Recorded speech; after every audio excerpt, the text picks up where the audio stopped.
News channel में आपका स्वागत है। आज हमसे पूर्व जिला पंचायत सदस्य मीना भाटी जी जुड़ रही हैं। अब वो बुंदेलखंड के विषय में जानकारी हासिल कराएंगे कि सबसे ज्यादा खनिज पदार्थ से हमारे यहाँ से उत्तर प्रदेश को इनकम होती है और पूरे उत्तर प्रदेश की बुंदेलखंड की इनकम से उनका विकास होता है। लेकिन बुंदेलखंड के साथ सौतेला व्यवहार क्यों, अब वो इसी में बोलेंगी। उनसे मुलाकात करते हैं। जी क्या नाम? नमस्कार, मैं मीना भारती जी। पूर्व सदस्य जिला पंचायत बांदा से। आज हम यहाँ पर एक चर्चा और एक अपने परिवार के साथ जो हमारी परिचर्चा है वो बुंदेलखंड के पिछड़ेपन पर है। बुंदेलखंड के साथ जो अब तक का सौतेला व्यवहार था या लोगों की जो मानसिकता है बुंदेलखंड के बारे में कि बुंदेलखंड बहुत पिछड़ा राज्य है, जबकि ऐसा कुछ नहीं है। बुंदेलखंड अपने आप में एक पूरे देश की धरोहर है और बुंदेलखंड एक इतना संपन्न और समृद्धिशाली ये कहें कि बुंदेलखंड है, इतना ज्यादा संपन्न है कि इसकी संपन्नता की वजह से पूरे उत्तर प्रदेश को उसका प्रॉफिट मिलता है। उसका कारण क्या है कि हमारे बुंदेलखंड में जैसे हम चित्रकूट की बात करते हैं तो चित्रकूट हमारे लिए पर्यटन स्थल है। हमारे पास और तमाम तरह की औषधियां, हमारे पास हिस्टोरिकल प्लेस बहुत अच्छे हैं। जैसे हम बात करें ग्वालियर के किले की बात करें या झांसी के किले की बात करें या हम चित्रकूट के रामलला मंदिर की बात करें या फिर हम खजुराहो का जो चंदेलकालीन मंदिर था हम उसकी बात करें या फिर हम और आगे निकले पांडव फाल है, पन्ना है, छतरपुर है, ये हमारे लिए एक टूरिस्ट प्लेस का काम करते हैं। और यदि बुंदेलखंड खुद को संपन्न बनाना चाहता है तो उसे खुद की ओर देखना होगा।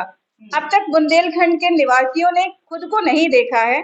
बुंदेलखंड में इतनी सारी हमारी प्राकृतिक संपदाएं हैं, बहुत सारी औषधियां हैं।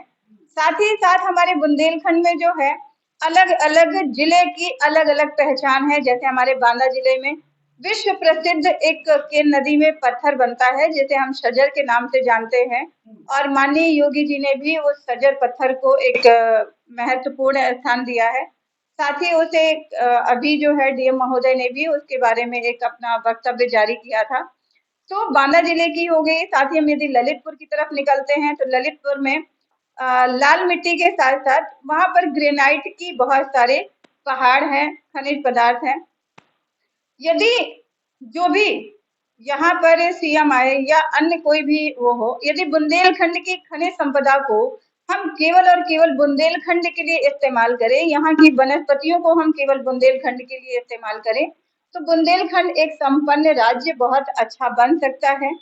और बुंदेलखंड की जो यहाँ की रीति रिवाज है, यहाँ का कल्चर है, जैसे आप महोबा की बात करेंगे तो महोबा का जो भाषा है, वहाँ का कल्चर है, वो लोगों को आकर्षित। मीना भारती जी, हम ये जानने की कोशिश करते हैं कि बुंदेलखंड में इतनी बड़ी संपदा होने के बाद बुंदेलखंड को पिछड़ापन क्यों महसूस करना पड़ता है? मुझे इस बात का कहने में कोई वो ऐतराज नहीं है, क्योंकि हर विभाग का एक अपना अपना अलग अलग विभाग होते हैं और यहाँ की जो भी प्रतिनिधि होते हैं तो उन्होंने केवल और केवल ऑन पेपर बुंदेलखंड को रखा है। उन्होंने बुंदेलखंड की वास्तविकता से लोगों को परिचित नहीं करवाया। बुंदेलखंड की खनिज संपदा तो है, लेकिन यहाँ पर मुझे अफसोस के साथ कहना पड़ रहा है कि हमारे पूरे बुंदेलखंड में एक भी फैक्ट्री नहीं है और ना ही इनकी तरफ ध्यान दिया जा रहा है। अलग अलग नए नए तरीके से नए नए लोगों को जोड़ करके नई नई बातें आ रही हैं। यहाँ पर बालू भी है, यहाँ पर तेंदुपत्ता भी है, यहाँ पर ग्रेनाइट भी है, यहाँ पर बहुत सारी मेडिकल की औषधियां भी हैं, लेकिन जो भी यहाँ के प्रतिनिधि हैं या यहाँ जो भी राजनीति है वो बुंदेलखंड विकास के लिए बात नहीं करती, वो बुंदेलखंड विनाश की बात करती है। जो यहाँ से इनकम होती है वो पूरे उत्तर प्रदेश का विकास होता है, लेकिन बुंदेलखंड में क्यों नहीं विकास कराया जा रहा है? इसको पिछड़ापन क्यों महसूस हो रहा है? अब इसके लिए जो है ना, यहाँ के जनप्रतिनिधियों को, यहाँ की जितनी भी पार्टियां हैं, उन लोगों को सोचना पड़ेगा कि आप अपने घर से धन संपदा और अपना यश और अपना वैभव किसी दूसरे को दे रहे हैं। यही चीज यदि हम अपने ही लोगों को देना शुरू कर दें, या बुंदेलखंड के जो भी नौजवान हैं, जो युवक हैं, जो युवतियां हैं, जो बाहर जा रहे हैं, उनका जो पलायन है उस चीज को रोके और अपने बुंदेलखंड में विकास के लिए छोटे छोटे लघु उद्योग, कुटीर उद्योग और फैक्ट्रियों को लगाया जाए, ताकि बुंदेलखंड का विकास पूरी तरीके से। ऐसा आप क्या करेंगी कि बुंदेलखंड का पिछड़ापन दूर हो? आप क्या सोच रही हैं? सबसे पहले तो ये कि प्रत्येक व्यक्ति का ये जन्म सिद्ध अधिकार है कि वो खुद को भारतीय माने, भारत के बारे में सारी जानकारी रखे, और इसके बाद वो जिस राज्य में रहता है उस राज्य की जानकारी रखे। और हम बुंदेलखंड के वासी हैं, इसलिए हम प्रत्येक बुंदेलखंड तक अपना संदेश ये पहुंचाएंगे कि आप अपने बुंदेलखंड को जानिए, समझिए, और जब आप अपने घर का विकास करेंगे तभी आप दूसरों की मदद कर पाएंगे। इसलिए सर्वप्रथम बुंदेलखंड का विकास। इसीलिए बुंदेलखंड पिछड़ा हुआ है, तो ये बुंदेलखंड उत्तर प्रदेश का उपहास होती है बुंदेलखंड की, यही कारण है। बस यही है ना कि हमने खुद अपनी उपेक्षा की है, अपने जिलों की उपेक्षा की है, अपनी खनिज संपदा की उपेक्षा की है, अपनी बोली भाषा, अपने कल्चर की हमने उपेक्षा की है।